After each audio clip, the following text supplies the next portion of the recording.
பொதிகை மலை YouTube channel நண்பர்களுக்கு வணக்கம். இயற்கை ஆர்வலர் சீமா சுரேஷ்குமார் அவர்கள் தமிழில் ஆருடம் கடந்த முறை கணித்து கொடுத்த பாராளுமன்ற தேர்தலும் சரி, ரஷ்யாவில் நடந்த பாராளுமன்ற தேர்தலும் சரி, 100க்கு 100 கரெக்டான கருத்து கணிப்பு இருந்துச்சு. இப்போ பார்த்தீங்கன்னா சீமா சுரேஷ்குமார் அவர்கள் விக்கிரவாண்டி இடைத்தேர்தலை பற்றி நம்மளிடம் கருத்து கூறுகையில் அது என்னங்கிறத பார்ப்போம், வாங்க போவோம். நீங்கள் கேட்டிருந்த கேள்வி என்னென்னா, விக்கிரவாண்டி இடைத்தேர்தலை பற்றி கேள்வியாக வைத்திருந்தீங்க. நம்ம ஏற்கனவே கடந்த முறை நாடாளுமன்ற தேர்தலினுடைய ரிசல்ட் எல்லாம் கொடுத்துருந்தோம். சொன்னது போல தான் எல்லாமே தரவாக இருந்தது. என்ன ஒன்றுனா 300 சீட்டுகளுக்கு மேலே கைப்பற்றுவாங்கன்னு சொல்லியிருந்தோம். அவங்க கூட்டணியோடைய 290 சீட்டுகளுக்கு மேலே கைப்பற்றியிருக்காங்க. இருந்தபோதிலும் 3வது முறையாக ஆட்சி அமைப்பது நரேந்திர மோடி அவர்கள்னு சொல்லியிருந்தோம். அதுக்கான எல்லாமே இருந்தது.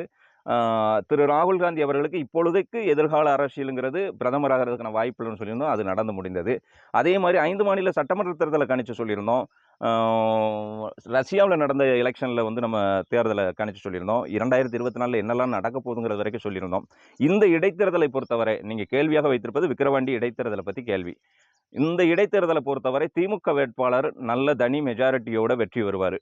2ஆம் இடம் அப்படின்னு எடுத்துக்கிட்டிங்கன்னா பாஜக, பாமக இவங்க இருவர் கூட்டணியில் நிற்கக்கூடிய வேட்பாளருக்கு 2ஆம் இடம் கிடைக்கும்.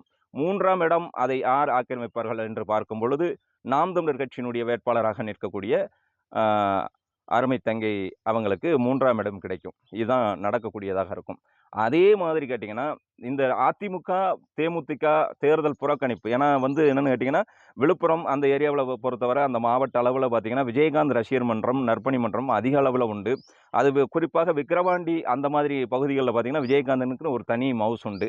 இந்த தேமுதிக அதிமுக இவங்க இருவரும் வாக்குகள் எங்கே போகும் அப்படின்னு பார்க்கும் பொழுது இது முழுக்க முழுக்க நாம் தமிழர் கட்சிக்கு அதிகமான வாக்குகளாக போய் சேருவதற்கு வாய்ப்பு இருக்குது. அந்த வகையில் பிஜேபிக்கும் அந்த பாமக வேட்பாளருக்கும் நம்ம நாம் தமிழர் வேட்பாளருக்கும் பெரிய வித்தியாசம் இல்லாது, மலையளவு வித்தியாசம் இல்லாது, மடுவளவு வித்தியாசத்திலேயே வந்து வெற்றி வாய்ப்புகள் வந்து அந்த 3ஆம் இடம் 2ஆம் இடத்துக்கு இருக்கும்.